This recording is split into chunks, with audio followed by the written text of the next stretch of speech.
Então, temos que fazer com que o nosso paciente tenha essa projeção de entendimento como se fosse um tratamento reverso, para que a gente mostre o fim e ele entenda o processo todo sequencial que ele deve participar e entender como realmente ele vai querer ficar.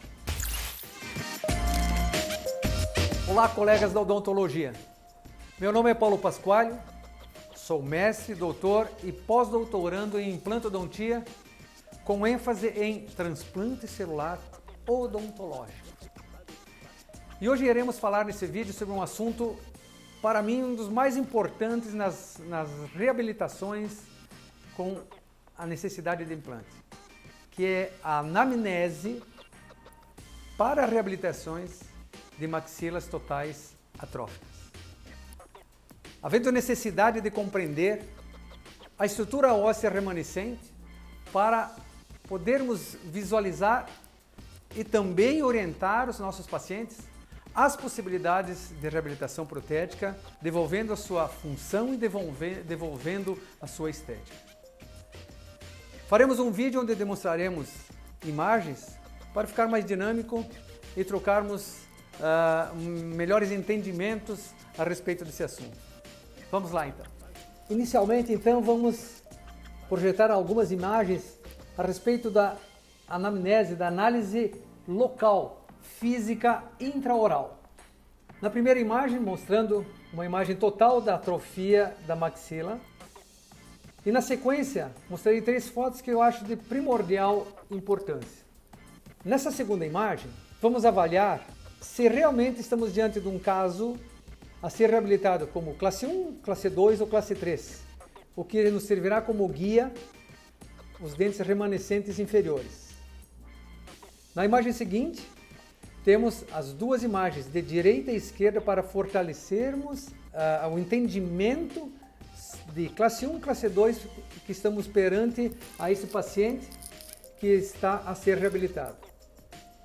E na imagem seguinte, mostrando toda a estrutura presente do rebordo de forma frontal e de perfil.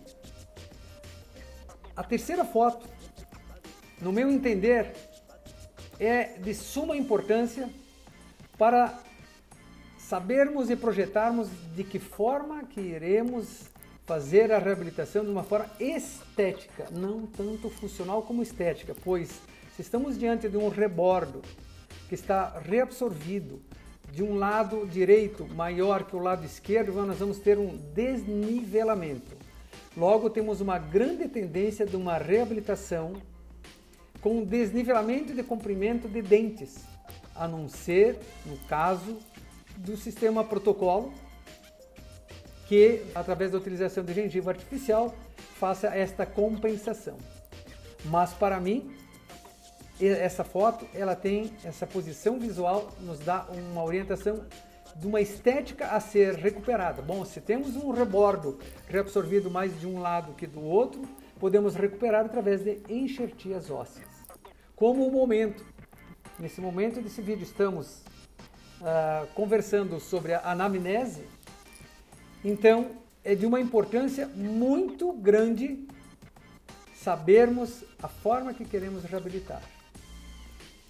Na projeção seguinte, estamos diante de uma tomada tomográfica, onde a análise deve ser de muita importância minuciosa, pois, no meu entendimento, uma reabilitação de um rebordo depende do seu remanescente medular. Para você reconstituir um rebordo ósseo perdido, o remanescente mandibular é a fonte de energia, é a fonte sanguínea que vai irrigar o seu enxerto. E o item primeiro mostra essa imagem com o rebordo extremamente reabsorvido com baixo índice de medula presente. Na segunda foto, também um momento crítico de uma maxila reabsorvida, onde praticamente temos ausência total de medula. Então estamos diante de uma potência muito baixa, capacidade muito baixa de formação de tecido ósseo para realizarmos uma enxertia devido à quase inexistência de circulação sanguínea. Na terceira foto, podemos observar já um novo horizonte, uma possibilidade muito mais interessante de reconstituirmos o rebordo, pois estamos diante de um triângulo, se nós observarmos, de uma quantidade medular muito interessante, que é a nossa fonte, como eu repito, de irrigação do nosso enxerto.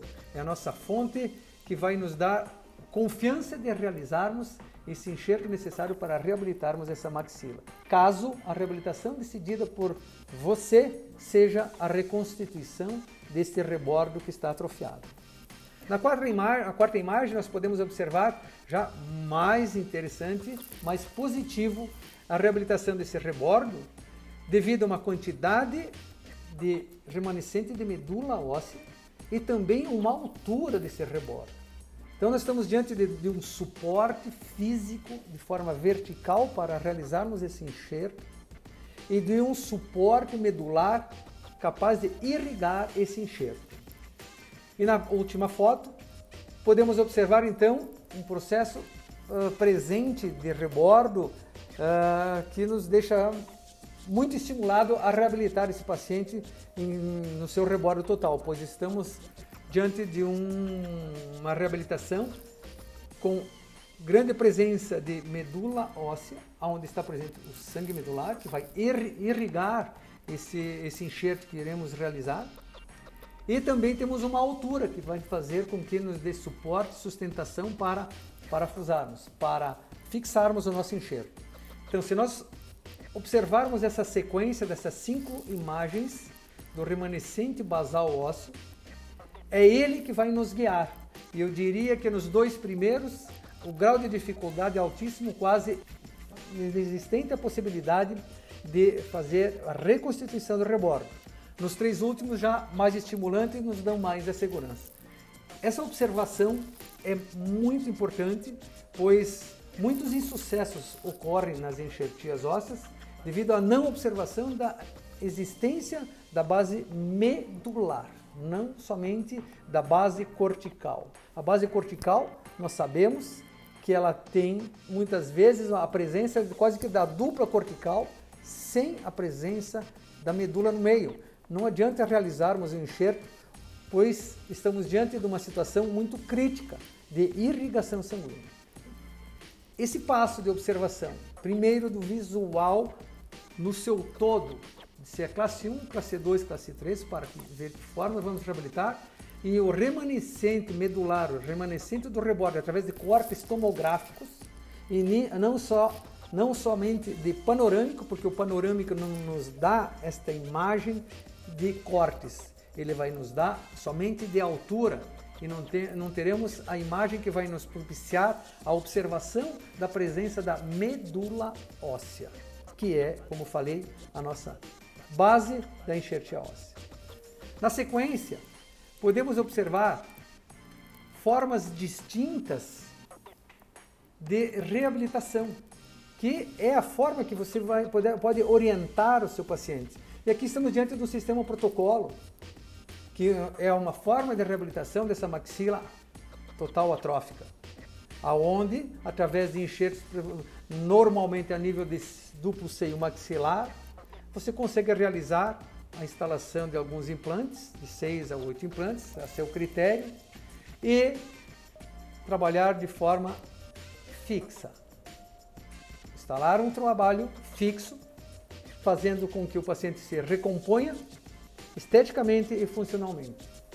Na sequência, temos um sistema zigomático, que também, no meu entender, recompõe toda a parte funcional e também estética.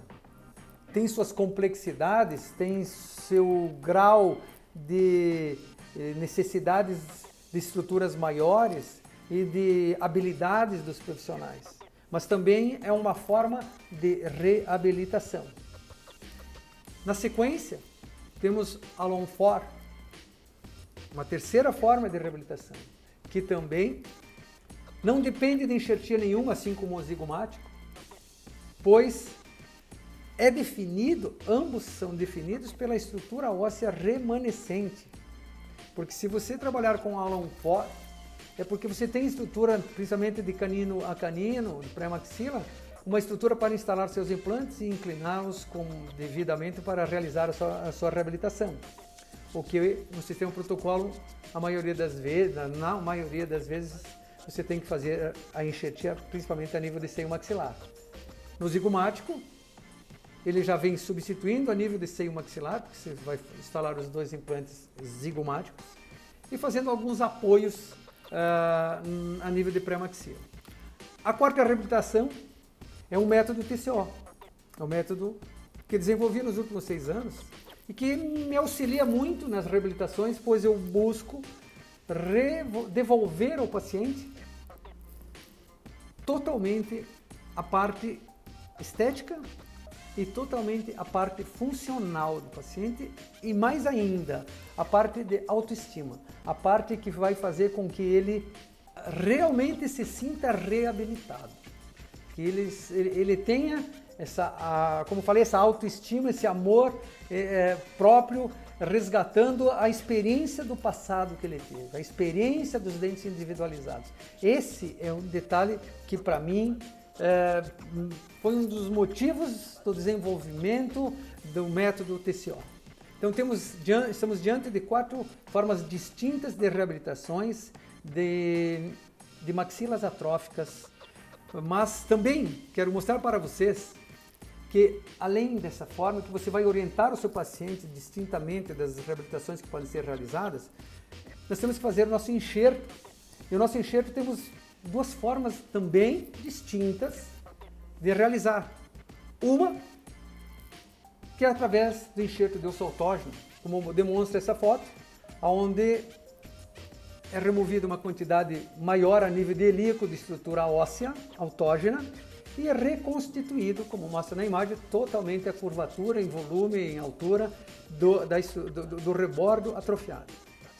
Na segunda forma de reconstituição do rebordo, temos a utilização de enxertos não autógenos, como vocês observam aqui, uma reconstituição total de maxila atrófica, através, nessa situação, de blocos ósseos xenógenos, que também tem suas peculiaridades, sua parte individual e um entendimento diferenciado perante o autógeno. Ambos você pode reabilitar sua maxila, nós sabemos disso, mas o autógeno tem seus pequenos percalços, seus pequenos problemas, como mais que um sítio cirúrgico, as comorbidades, quantidade de material, porque a quantidade de material ela é limitada quando pegarmos da mandíbula, mas não digo ilimitada, mas no helíaco ele é interessante, mas necessitamos de centro hospitalar, nós estamos na dependência de hematologista, anestesista, e no não autógeno estamos em dependência de ninguém, a não ser somente de nós. Seguindo então, temos essas 2 formas de reconstituição da maxila.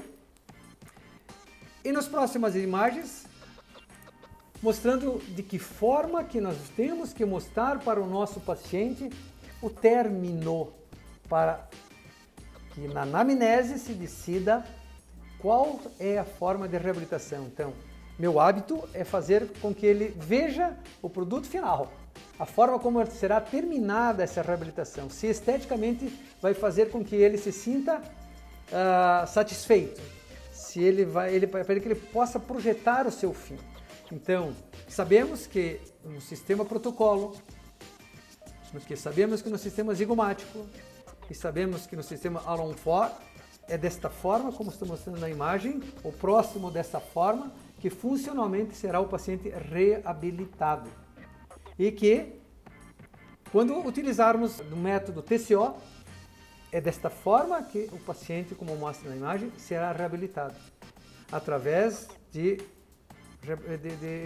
reabilitação em implantes suportados individualizados.